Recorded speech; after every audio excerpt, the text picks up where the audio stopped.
So welcome everyone to our NED Tech session, which is on digital technologies and humanitarian settings. It's a pleasure to have such an experienced group of practitioners with us tonight, and I'm really looking forward to hearing about some of the initiatives that they're involved in humanitarian settings globally.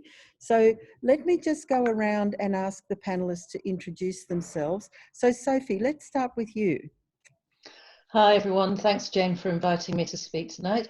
Or this morning, depending on where you are. I'm Sofie Blakstaad. I'm the CEO of an impact fintech startup, Hiveonline. We build community finance solutions for unbanked entrepreneurs in sub-Saharan Africa. And I also contribute to research promoting the advancement of fintech and particularly blockchain in sustainability and impact globally. Thanks, Sofie, and we're really looking forward to hearing more about that. Ric, can I go to you, please? Thanks, Jane. Happy to. Hello, everybody. Welcome. My name is Ric Shreeves, and I'm the Director of Emerging Technology for the NGO Mercy Corps. I'm based in Portland, Oregon, and my brief at Mercy Corps is to explore new and innovative uses of technology that may have applications for the agency, and then to spin up trials and proofs of concept of those tech. In that capacity, I've been involved with blockchain and crypto work at Mercy Corps for a couple of years now. Mercy Corps is also a member of the Libra Association, where I sit on the technical steering committee. Thanks, Ric. Adam, welcome. Thanks, Jane. Nice to be here today. Thanks for the invite. Would you like to introduce yourself? Yeah, sure. Sorry on the queue time there. Adam Bornstein. I lead the Innovative Finance and Systems Change team for the Danish Red Cross. And that team looks at ways to leverage technology, to think about risk transfer, essentially how to consider ways that improve the effectiveness and efficiency of humanitarian interventions. And it's pretty much a global platform. And we look at things from blockchain to insurance-linked securities, all the way to outcome funds and other types of mechanisms. So glad to be here. Thanks so much, and welcome. And my co-host Helen Disney is also with us. So Helen, I'll ask you to introduce yourself because I'm sure you'll join in the discussion.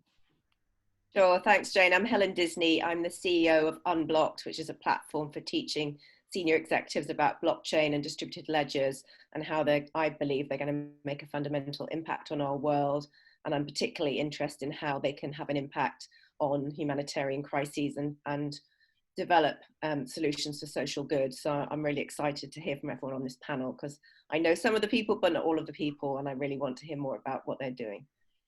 Thank you. And Josh, from My Geography here in Australia, welcome. Please introduce yourself. Thanks, Jane, and welcome everyone. Thanks for having me. I'm Josh Hallwright. I'm the Humanitarian Lead at Oxfam Australia. I've been mucking around with blockchain technology at Oxfam for the last 3 years or so. But I'm slightly jealous of the other panelists in that it sounds like I'm the only one that does it off the side of my desk, and you've all got dedicated proper roles to do it. So looking forward to the discussion. No, and we're certainly looking forward to hearing about the work that you've been doing. Thank you, and welcome.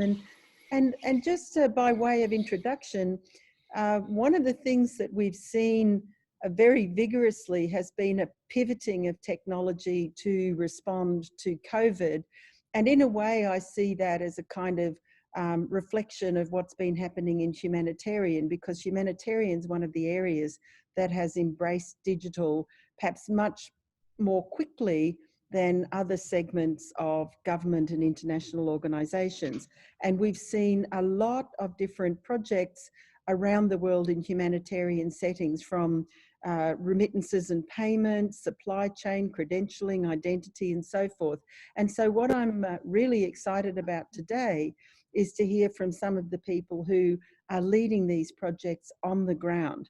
So perhaps I can start by asking Sofie, I know that you've been doing some research recently and looking at some of the constraints of the various technical options that are available and the different potentials for moving forward, particularly with blockchain and finance, and looking at areas around accountability, customer risk and financial risks that impact on NGOs. So we'd love to hear more about your work and hear some of your thoughts about those risks and constraints. Sofie.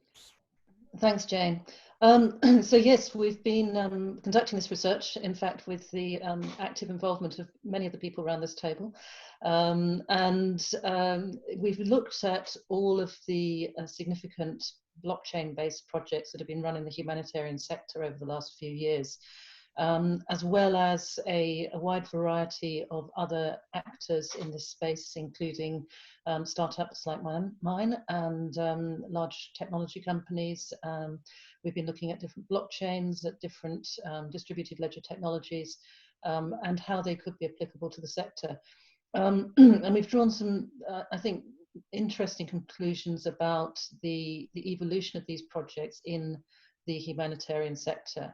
One key observation is that it's difficult for the humanitarian sector to start working with new technologies because the humanitarian sector is necessarily focused on interventions on the ground, in working very closely with people. And Josh mentioned he's been doing this off the side of his desk. Actually, people like Adam and Ric, who do have these official roles in NGOs, are quite rare. And the resources that they are able to use are quite small. So although many of these organizations are very large, their access to the necessary technical expertise is often down to individuals like Adam and Ric and Josh, just actually really getting fired up about technology and learning about it themselves, as really personal interest as much as anything else. So that, of course, leads to a lack of capacity in terms of technical capability within organizations, which I think has led to a slower development than you have seen in some other sectors, and particularly the commercial sector. And that's also led to the fact that there's a relatively narrow field of tool sets that are being used. And so, for example, a lot of the early projects were started on Ethereum, which is a perfectly good blockchain, but it's not necessarily very suitable for the sector because it's slow throughput, high cost, and of course it's proof of work, which is using a lot of energy. And I think last year it burned as much energy as Paraguay.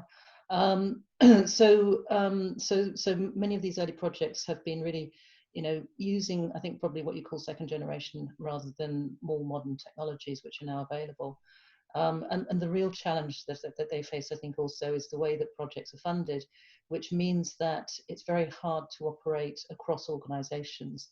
And while NGOs, of course, do collaborate, this technology gives huge opportunities to collaborate across the sector.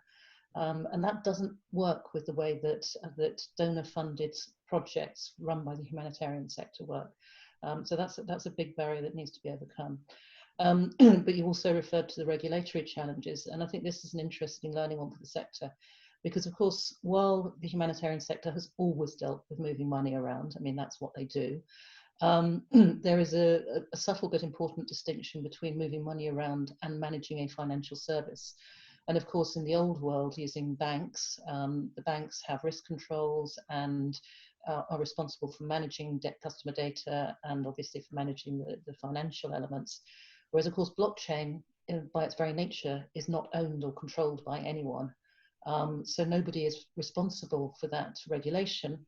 And while blockchain assets, digital assets, are largely subject to regulations, so you have regulations in many, many territories, they're different in every territory. They're emerging very fast.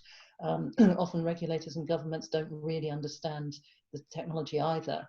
And so what we're seeing is, and I think Josh will talk to this, an evolving understanding of regulation, both within the NGOs and within the governments that they're working with, to try and find solutions, and that's quite challenging as well.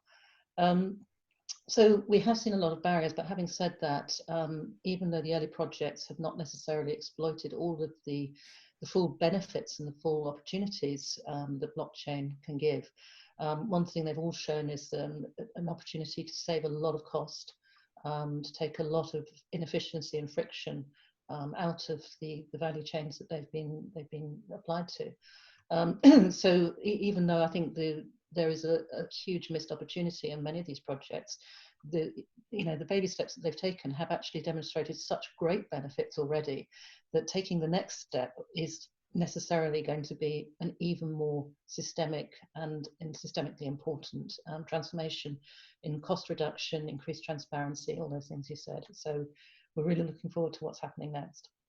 Yeah, thank you, Sophie. And I am interested in those two issues around multi-jurisdictional regulation, because obviously this applies to many other sectors as well. But the other point, and it'll be interesting to come back to it if we have time, is these different cost models of the donors versus the way the platforms are charging and so forth, and the lack of consistency or ability to be able to, make those two things work. So really appreciate those comments and look forward to some more discussion when we come back to it.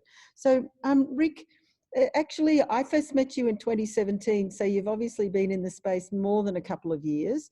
I'd love to hear from you on how you see digital technologies in general developing, and stable coins in particular, and their impact on financial inclusion. Sure, Jane. Yeah, I think we first met at an OECD blockchain conference, which was a great place to start.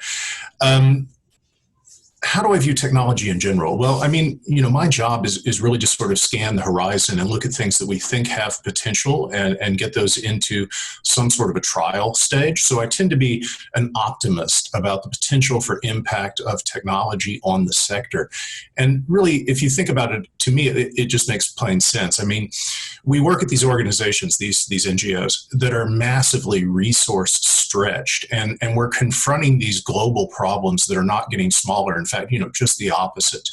And so we're forced really to do more with less, really. And so the ability to use technology in such a fashion that we can leverage our impact and expand our reach is a very compelling argument to me, and why I think that we need to try to stay more on our front foot instead of being reactive, which is typically the way NGOs have worked in the past. And for good reasons, like the business model things that Sofie flagged a second ago. NGOs are largely concerned with how do we deliver impact today to address the immediate needs that we're facing right now.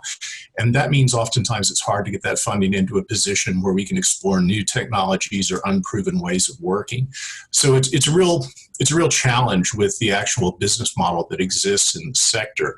The fact that I'm able to do what I do is largely a result of the fact that we have a particular donor who's incredibly generous with us and is very much forward thinking, and that's Cisco. We're also members of the Cello Alliance for Prosperity, with whom we're doing a trial in Kenya right now on micro work, using digital payments for micro work. Ripple, you may have just seen recently, granted Mercy Corps $10 million for financial inclusion, and we're conducting field trials around using stable coins and digital currencies as ways of improving financial inclusion. We're also looking at other digital modalities, whether it's microinsurance, parametrics, or creative types of financing for the sector.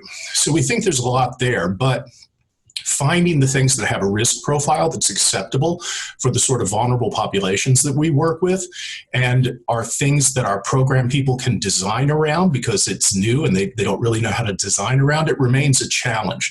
So that capacity building side of things is huge for us right now, and why we're trying to do things beyond just Mercy Corps, right? We're trying to do things that impact the sector as a whole and bring together people like Danish Red Cross and Oxfam around the table so we can have conversations about how can we as a sector do more, as opposed to how can Mercy Corps alone do more, right? Because we're all aligned in terms of our mission to address these incredibly urgent, in some cases, needs across the globe.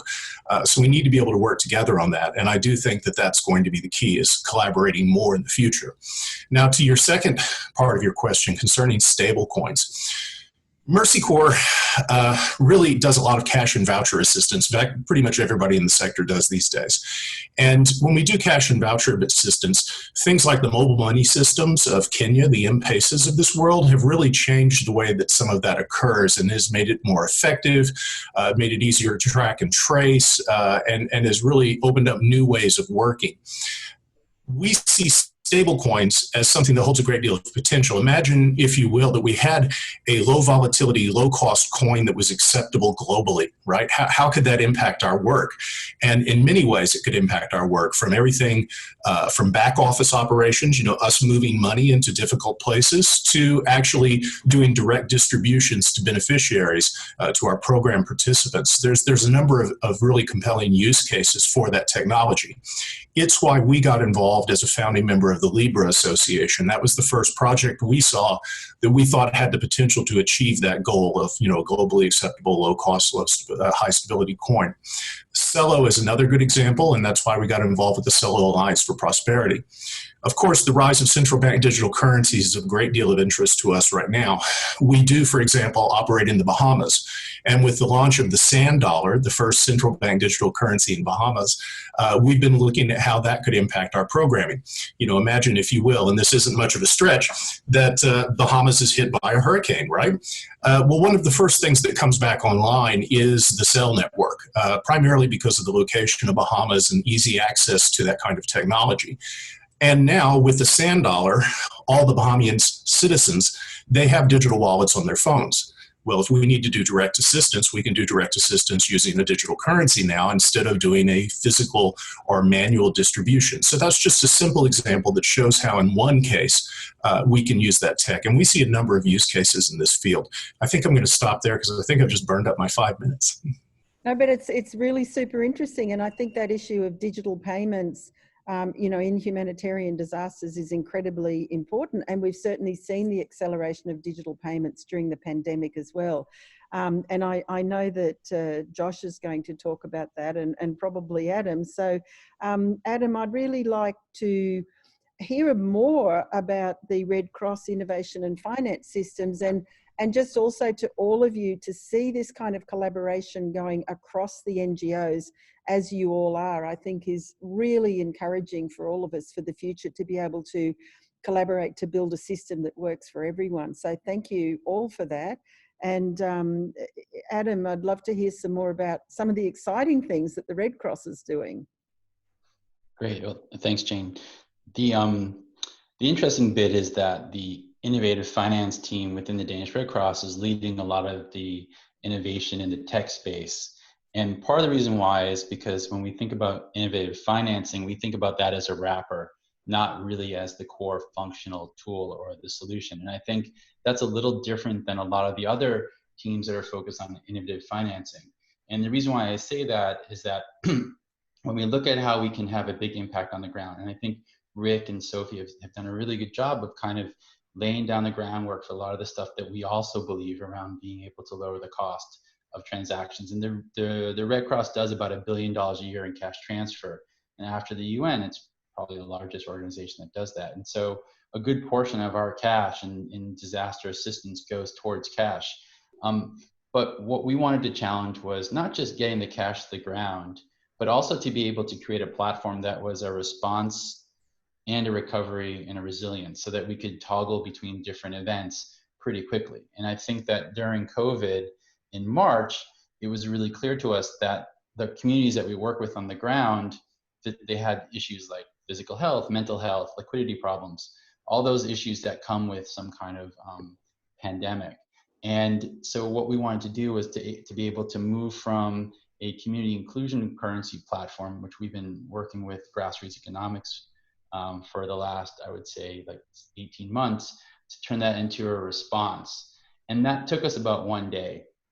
And what was really helpful, and I think Ric, highlighted this, is that we had a combination of about 45,000 families in Kenya, which equivalent to over 200,000 individuals, on the back of having the 60,000 Red Cross volunteers in the ground, or on the ground rather, who are community health workers and can service these communities in places that others can't because of the social distancing. And so once you take the ability to access the individuals on the ground with the technology that allows us to transfer funding, and then not just transfer it, but also track it. And that's where the blockchain for us comes into, that we can quickly validate the different transactions. And so we're able to pinpoint exactly which communities need support. And so, for example, before the crisis of COVID started, the majority of people were using these tokens that we work with for savings groups.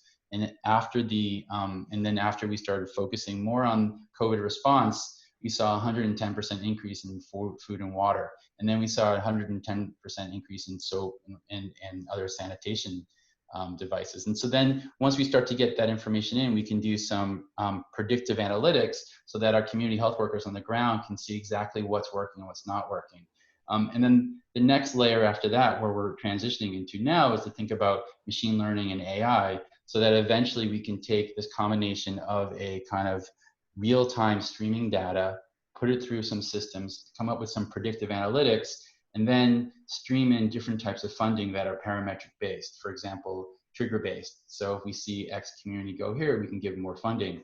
And then to be able to create a system that comes up with different types of interventions that would impact those individual communities. And so we're taking what we're doing, for example, with a volcano catastrophe bond, which is on a platform, which is a multi-hazard risk engine that we're rolling out now in 10 different countries around, or 10 different locations in the world, to take that concept of trigger-based financing, marry it with blockchain and sort of community currencies, and then figure out how to kind of scale that up.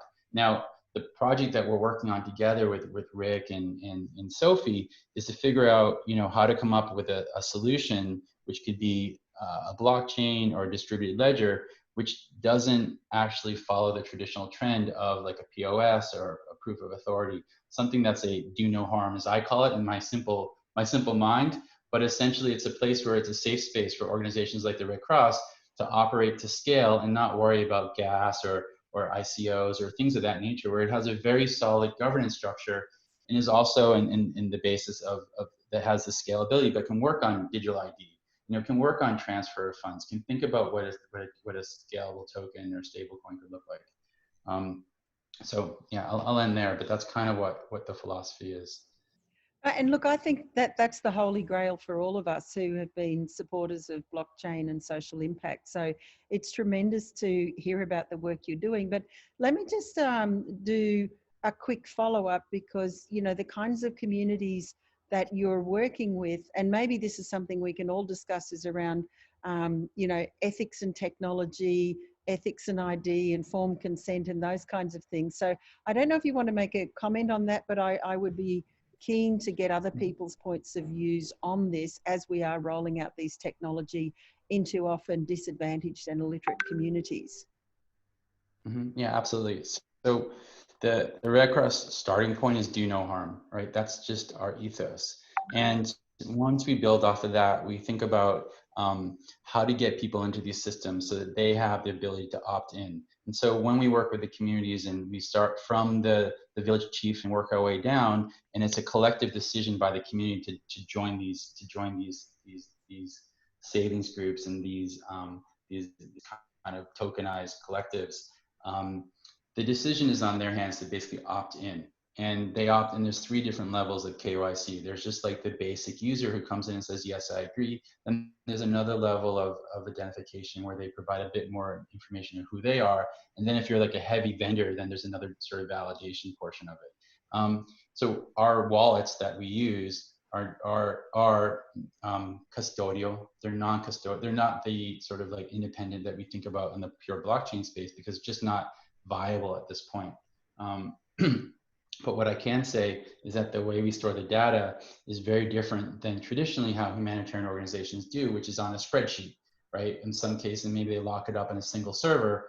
So we're moving more to a distributed net. But eventually what our idea, and I can't speak for the entire Red Cross, I can talk for what our team is to think about data co-ops and data communities, where the individual communities owning that data, they make the decisions in terms of how they want to use it and how to monetize it if they so choose.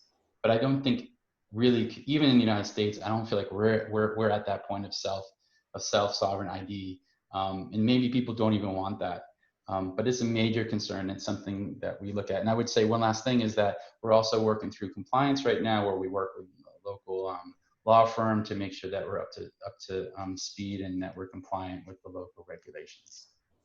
Terrific. Thank you very much. And then I'd like to move now to Josh to talk about some of the work that Oxfam's been doing. The one that I'm familiar with, of course, is the SEMPO in Vanuatu, but I'd love to hear about the work that you guys are doing. Thanks, Jane, and thanks, colleagues, for your thoughts so far. And I guess to start with, I'd be really keen to continue these conversations and to put into place more of that collaboration, because one of the things that we've found, or I've certainly found, is over the last 3 or 4 years, it is quite difficult to have a resource for the sector to do the coordination and collaboration solely as their function. So I think that, you know, the OCHA of the blockchain world in some ways. So that could be something to take forward. Oxfam's been exploring blockchain in maybe 4 main different use cases. One's around self-sovereign ID. One's around supply chains. Another is around different types of fundraising. And the last, which I think most people are more familiar with, is the cash and voucher assistance work in Vanuatu that we've been doing with a local startup or an Australian-based startup, and then working with colleagues in Vanuatu. So in that particular case, one of the things that's come to the fore, and without sort of diving into the technology too much, one of the things that I found really interesting is the responsiveness of design that we've been able to do by literally sitting down with the software developers and the startup, literally sitting down with the vendors and the community then and there and saying, well, this isn't working for me, or I don't like how this works, or whatever it is, and literally changing the code, responsive design there and then, and addressing those issues. So it's been fascinating to be able to have to bring into the tech space a lot of the approaches to the work that we do from the humanitarian sector, you know, participatory design, community-led development, etc., and put those in practice into the development of the technology. And I think it's one of the first times we've seen that with advanced technology, where there's been a real marrying of the social sector and the tech sector. The other thing that I found really fascinating through this work, so effectively what it is using blockchain technology. It's on the Ethereum mainnet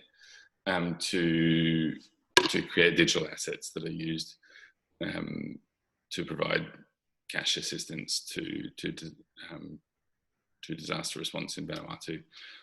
Currently what we're doing is moving that into more the COVID-19 response. So similar to Adam, one of the things I think is an important reflection for the entire sector, not just tech in the sector, is I think if we start to think of humanitarian as a context in which we work, some of these, you know, the nexus conversations and some of the ways in which we can use the technology in various different settings becomes much easier. So for example, in Vanuatu, we've been doing a lot of preparedness work with blockchain and sort of laying the groundwork for it all, setting up the infrastructure.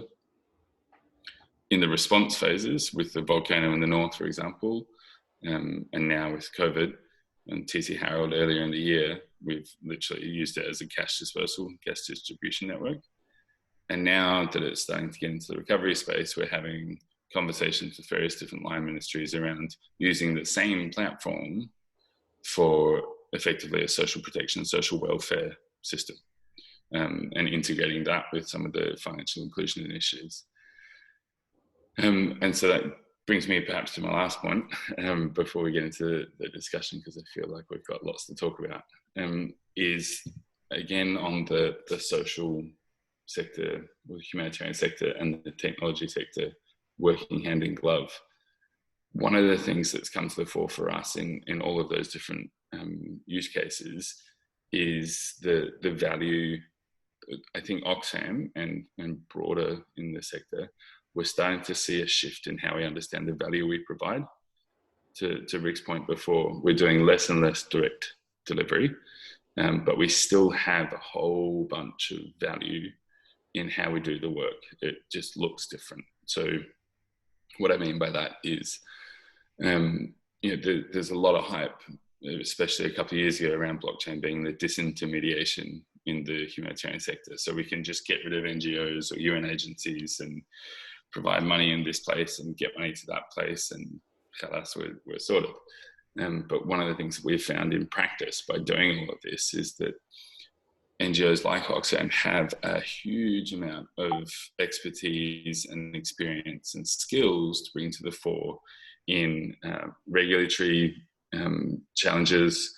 Sofie mentioned before, one of the things we've done in Vanuatu is change the national legislation around the acceptable use of cryptocurrencies in that country.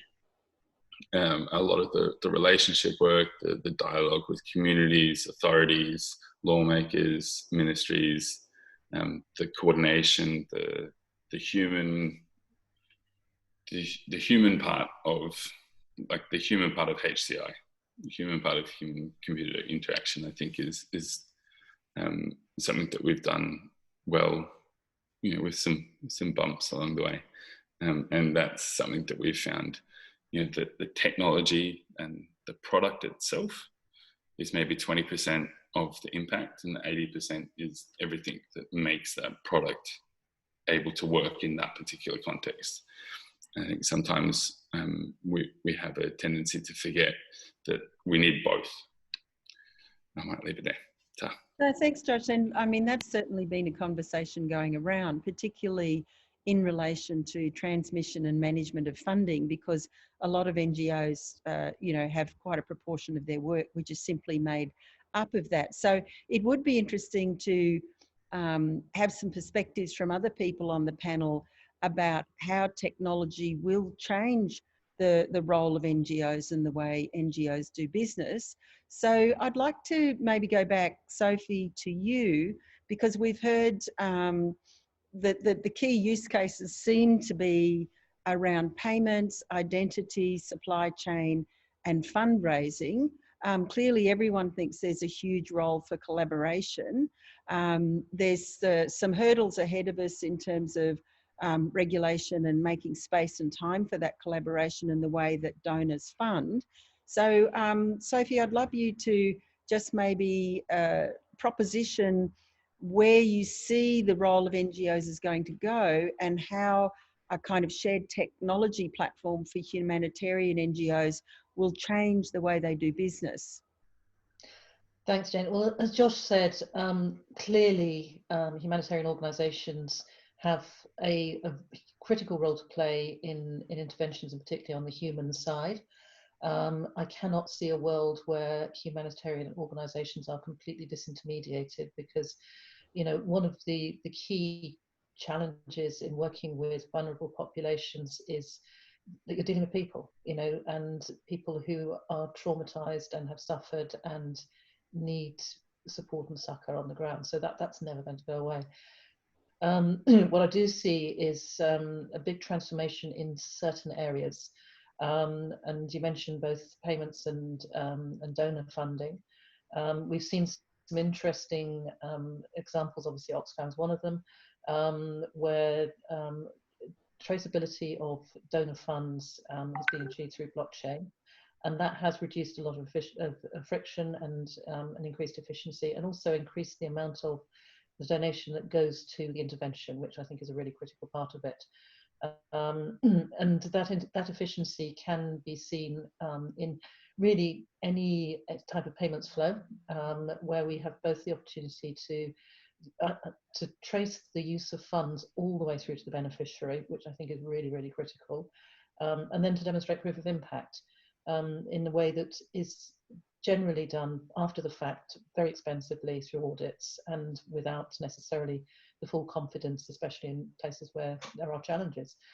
So I think that the efficiency of movement of value will be a huge piece. When we think that 17% of NGO funding goes to CVA, cash and voucher assistance today, if we could cut out the cost of moving money around for that's going to be massive. But the other area, I think, where it's going to be really transformational for the sector, and again, like Rick, I'm an optimist here, is bringing the sector together in the certification piece. And, you know, this could be self-sovereign identity, it could be certification of the movement of goods and services, you know, slavery-free diamonds, tuna that's line caught and not trawled. That, you know, those aren't necessarily humanitarian as such, but there are elements of humanitarian in there. And what I would love to see as a result of this project and as a result of the sector coming together is vulnerable individuals being able to control their identities and their certifications, and being able to use those identities and certifications for non-humanitarian real-world scenarios. So if I get an identity from Mercy Corps because I've been a vulnerable person in a disaster situation, you know, I can use that identity, I can use that reputation, I can use that certification, and I can go and open a bank account with it, and then I can go and get a job with it, and then I can buy a house with it. And, you know, all of these things that I think we've, you know, the fragmentation of the projects means that there is no sort of persistent use for these identities beyond the immediate need. And actually the next stage is to not only use those identities and certifications across multi-agencies, but actually just persist and use them for the rest of your life, so that, you know, you have that identity. And I agree that self-sovereign identity is, you know, we're a long way off, but it, you know, it has to happen. And you know, an example I always use is, how many copies of your passport do you think there are out there? How many hotels have got photographs of your passport? I have no idea. And the loss of data, the leakage of data, the inefficiency is just appalling when you think about it like that. And this technology offers an opportunity to make people's lives easier, not just when they need immediate disaster relief, but for the rest of their lives. Yeah, thank you, Sophie. And you know, I think that that's an aspiration that many people have, but we do have challenges with the, you know, acceptability by various agencies of that identity. So how we can kind of build the value in those digital identities to be accepted by multiple agents is going to be a real challenge. So Ric, let me come to you, because you know, you're working with some big players, looking at huge scale. What's your vision for where this can all go? Where to begin? On the crypto philanthropy and NGO business model side of things, I think there's a number of really interesting things that are happening, some of which you guys have alluded to and Josh touched on as well. Whether it's direct giving models, whether it's things like the Oxchain project that Oxfam worked with, where a donor is able to select the recipients and the conditions upon which their donation will be used. We've seen tremendous growth in Give Directly, the organization Give Directly, across the last decade. I think they've delivered now more than 300 million in aid, so they're really starting to come into their own. And then we've seen other really, you know, innovative approaches like the distributed altruism approach of the Alice Project, right? Which of those are going to stick? Which ones are going to change the way that NGOs have to change their operation? And I think the underlying, or I should say the common theme of all those things, is that through the use of distributed ledger technology and digital identity and digital tokens, we're able to give more transparency in what happens with donations and how funds are used and who exactly they helped. And I think that's going to have a significant impact on NGO operations. The question is, are NGOs going to get on, the traditional NGOs, are they going to get on the front end of that and leverage it to their advantage, or are they merely going to react to it when they realize it's a threat to their business model? So the jury's still out on that one, but it's a very, very interesting space to watch right now. I think that the digital identity situation, you know, I always call it a quagmire, because there are so many players out there and there's so many standards. And Jane, you just touched on one of the big issues, which is how do we get a state actor to recognize an ID issued by a third party non-state actor? You know, there's so many complications in that field, but we've got to crack it, because digital ID is atomic to all of these solutions. And what I mean by that is it's an absolute necessary building block, whether it's the program participants having an ID or whether it's the NGO having the credentials that allows them to interact with the distributed ledger, right? So it's a problem that has to be solved. I think that looking forward in terms of how it would impact direct operations and programming, then we're talking really about how digital tools can allow us to be more efficient and effective in our work and decrease costs of things like audits and monitoring and evaluation programs, which is one of the areas where we've seen a big upside to the use of distributed ledger tech. I was just talking to Simpo, which is one of the vendors that Oxfam works with and Danish Red Cross has experience with the other day. And they're hoping that their SOC 2 certification is coming out soon. And of course, when that sort of thing happens, it has a direct impact on reconciliation costs and audit costs for NGOs, which are really significant. You know, we're held very high audit standards by our donors, and rightfully so. So anything we can do to lower those costs and put more money towards the mission is super important and holds a ton of potential, in my opinion. And those, to me, are the top issues. There's a whole bunch of other ancillary stuff, but those are the biggies. That's an important point that I just want to highlight, which is, you know, depending on whose estimate, that between 10 and 30% of funds are either wasted or inefficiently used. And if this can actually put that money back into the pot for use with beneficiaries, then that's a huge, huge benefit. So thanks for that. And let me now move on to Adam, you know, in terms of the Danish Red Cross and how far you think this can go, because obviously we have the promise of technology, we have the promise of blockchain, you know, for transferring funds, for doing identity, for bringing financial inclusion, and for measuring impact. You know, how far can we take this and this collaboration that you've got?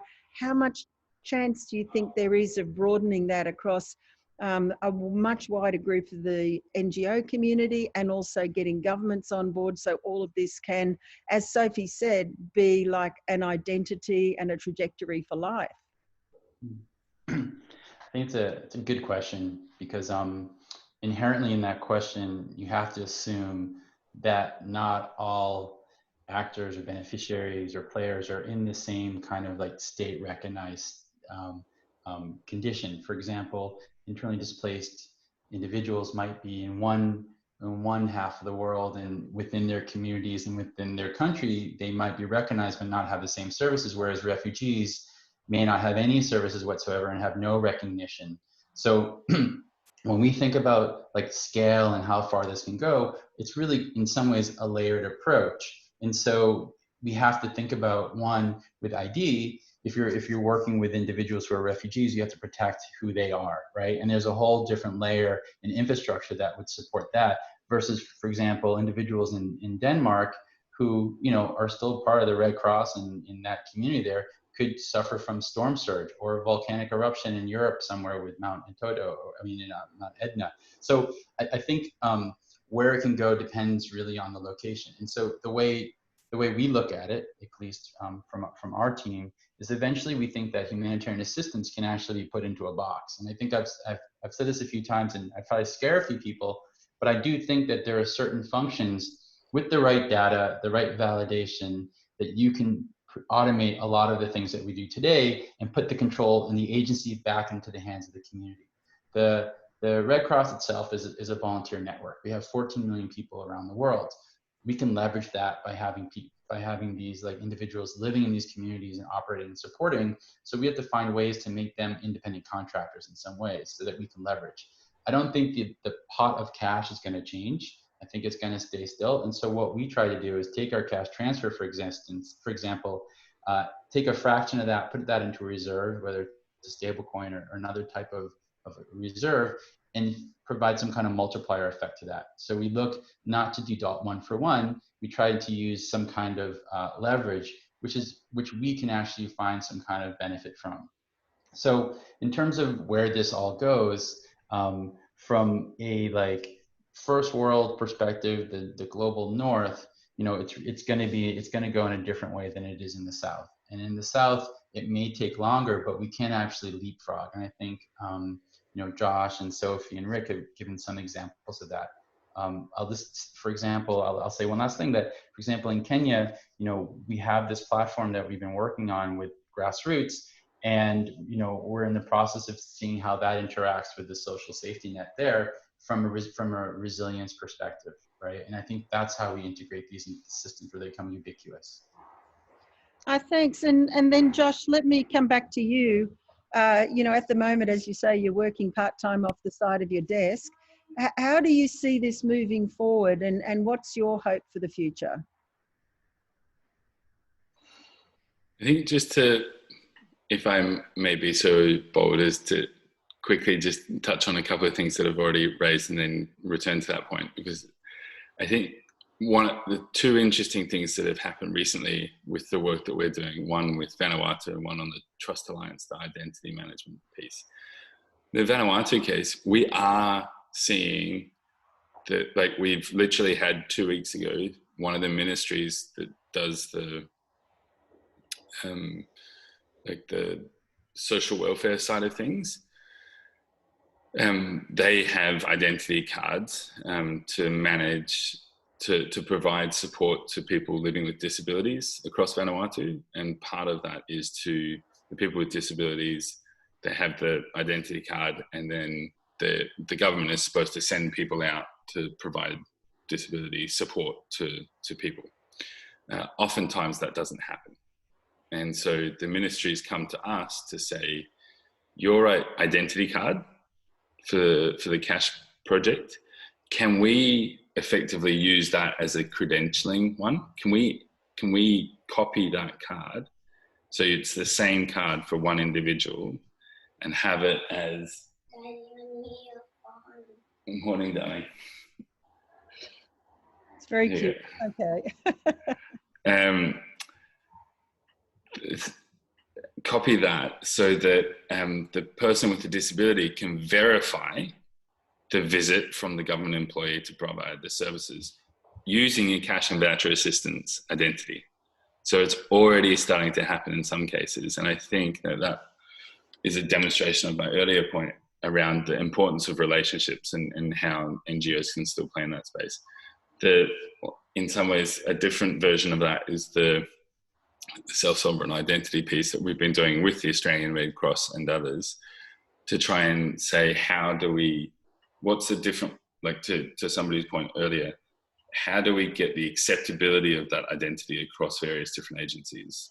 And so I was on a call yesterday with Australian Red Cross, Oxfam, one of the big universities here, the government, the Australian government agency that provides welfare payments, and a couple of others, to say, how do we agree on what's an acceptable identity and with credentials, and to pass that through to, with the understanding that it's the relationship side of things.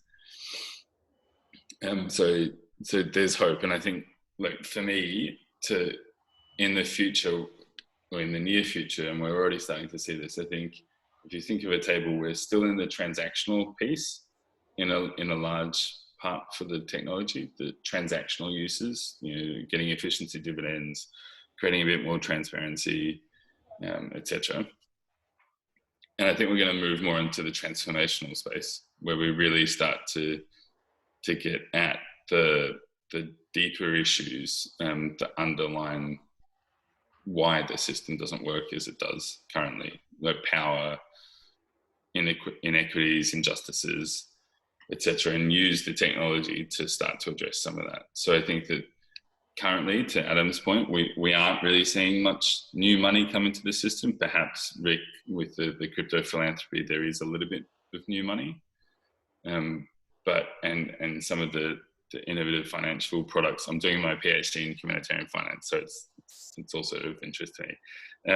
Some of the innovative financial products, like the catastrophe bonds, are actually not new money. It's just a fancy way of sharing risk. And so I think what we will see is that transformation into rejigging and reorientating the whole humanitarian system to bring in different actors using this technology and the technology's transparency functions and the ability to have so many different multiple stakeholders using the same system or collaborating in the same way very, very cheaply and very easily. So I think it's really exciting. I think we're in I said to somebody recently, I think the NGO sector is in a state of transition, in a state of flux. over the next sort of 5 to 10 years. And to Ric's point earlier, I think, hopefully our organizations continue, and a few others that have realized what needs to change. And then we'll sort of bed down in the next 10 years of that sort of new world. Oh, thanks. And I'd love to continue that conversation offline. But Sofie, I can see you've got your hand up. We're also starting to run out of time. So I wonder if you can both raise the issue that you'd like to, but also maybe make some summative remarks, just where this is going and what we all need to be paying attention to try and influence governments and donors and others to be supporting moving this in that forward direction that you envisioned before. Thanks, Jane. Yes, and I really just wanted to build on one of the points that Josh just raised about governments starting to embrace identity when they see a good one. Because we've had the same experience with our digital reputation, because we're giving, or rather we're triangulating information about people who have no reliable identity data. They don't know how old they are, they don't have an address. So actually the lenders that we've been working with in Niger, where most people have no access to financial services or formal identity, they look at our reputation, which is based on blockchain-based data, and say this is much better than what the government has, and therefore, let's have a conversation with the regulators. So, like Josh, we're starting to see this, and I think that there are places which have really strong government identity systems where that won't be relevant, at least not yet. But I think some of the more frontier places definitely will. In terms of where I see this going, I agree with Josh, the sector is transforming already, and I think we're seeing a lot more market-based interventions. Obviously, we are supporting communities in building wealth, and that's what our community finance platform is for. And we're seeing more and more convergence between what we think of as traditional donor-funded projects and market-based interventions.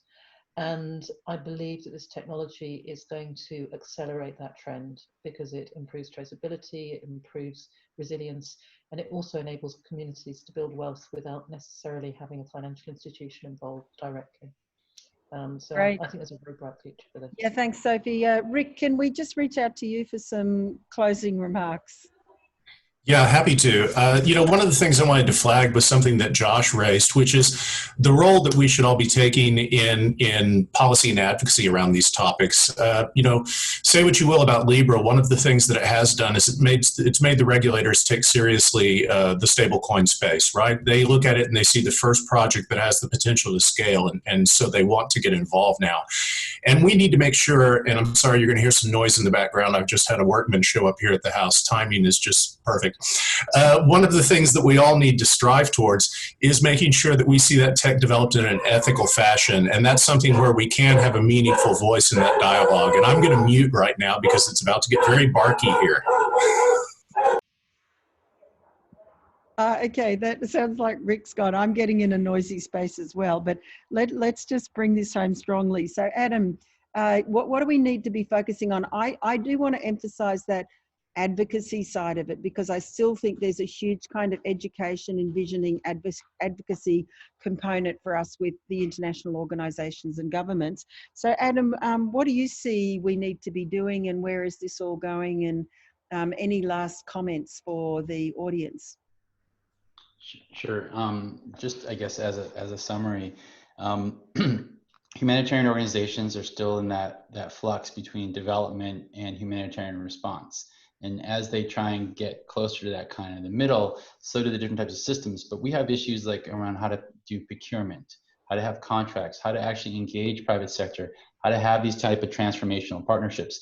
And so what we can do is we can create this kind of low bono environment where we have this hybrid approach to financing things and using technology as a way to get there. But if COVID has showed us anything, this kind of fintech world that we're all living in now is really becoming dominant. And if you could just look at Ant Group that just went IPO'd in Hong Kong at like 36 billion, that's now larger than Bank of America. So the Googles of the world and the Facebook of the world are now perhaps taking the second stage where you start to see the next generation of technology organizations, which to Sofie's points brings pulls the banks out of the equation And what's left is basically the communities. And I think the Red Cross, for example, has a very strong footprint there because we are a volunteer-based environment. So our solutions need to be community-based, need to have a lot of agency, so individuals can operate these things themselves, and the Red Cross becomes a convening entity.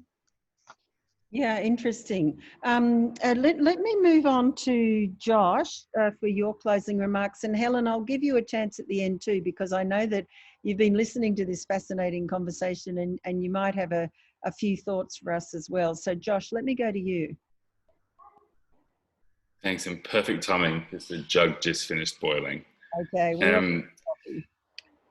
Yeah, I think that Adam's point around the convening is exactly where things are heading, and I think that that's really exciting. Oxfam's talked about ourselves as sort of broker, facilitator, convener for a while now, and now we're moving to a diversified network as an organizational design principle. So engaging much more with partners and non-traditional partners as well. And I think that's where we're going to see the transformational change. So that's where we're going to be able to use coalitions and networks, to Helen's point, coalitions and networks to achieve those advocacy wins and those policy changes that will enable the technology to meet some of the promise that it's come up with.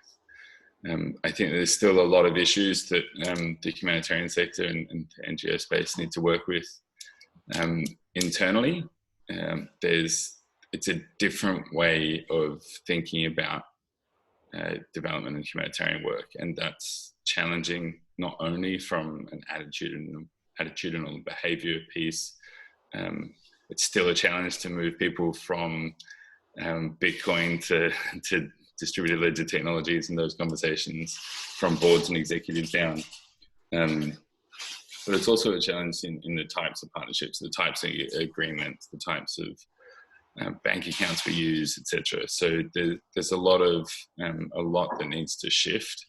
But I think on balance, we're starting to see some the impact, the real world impact of the technology in the humanitarian space through various different organizations, pilot cases, and trying to get some of those successful ones to scale. And that is a massive improvement on 3 years ago. And so I'm really excited to see what the next 3 years can bring. Look, I think it is exciting to see, despite the hype of 3 years ago, how much really great solid work's been done. So Helen, let me give you the floor for a moment to make any summative comments that you've got, and then we'll thank the panel very much for a conversation that I hope we can keep on going for a long time. Helen. Well, first of all, thank you to all the speakers. It was really brilliant to hear from everybody and what they're doing. And I was chuckling at Josh's comment at the beginning because I essentially had to make up my own job in order to work on blockchain and distributed ledgers full time. So you could always do that if you get tired of doing it from the side of your desk. But I think there's two aspects to it now. We're going to have more humanitarian crisis, sadly, as a result of COVID, and we're also going to have less money. So now is the moment to really use tech to prove how we can deliver these goals more cheaply. And I think the two kind of aspects where I can see the needle moving is, one, what you were talking about specifically about working with policymakers in countries where you've got an on-the-ground project and you can really show them, look, there's a need, there's a goal that we want to achieve, but we need you to understand what this is so that we can change the policy framework. And I work on a project called GovChain where we look at how blockchain and distributed ledgers are being applied in different countries and which ones are doing well and which ones are not, and what the policymakers' challenges are. And I think that's a classic example where if you actually start working with people around a real thing that's happening, you can really make big differences. And then other countries get really encouraged and say, well, look, it's been done in Vanuatu, or it's been done in Dubai, or it's been done wherever. Okay, we can do it as well. So I see that as hugely encouraging. I think the other part is we probably do need more collaborative working because, in the other sectors, like I mentioned in the chat, pharma, trade finance, to some extent banking, a lot of the work on ID and standards and sort of the policy framework has been done by companies coming together. And I think the same could be done on the humanitarian side. There are so many organizations, kind of intergovernmental organizations that keep on looking at blockchain. We've had World Bank, we've had, WEF, we've had, the OECD meeting where I think you met Rick. You know, we've had all these kind of organizations, but they don't really talk to each other. So I think we do need more of that kind of collaborative approach to essentially not stop having the same conversation in 6 or 7 different forums and have one big conversation. Yeah, thanks, Helen. And so, I think I can sum that up. We need a big vision. We need a lot more collaboration, and we absolutely need the work of people like you all on the ground, showing us what works, what doesn't work, and why, so we're building out to a better future. So let me thank all of you for an absolutely fascinating conversation. Let me thank the NED for hosting this. This will be available on the NED site within about a week. So thank you, everyone.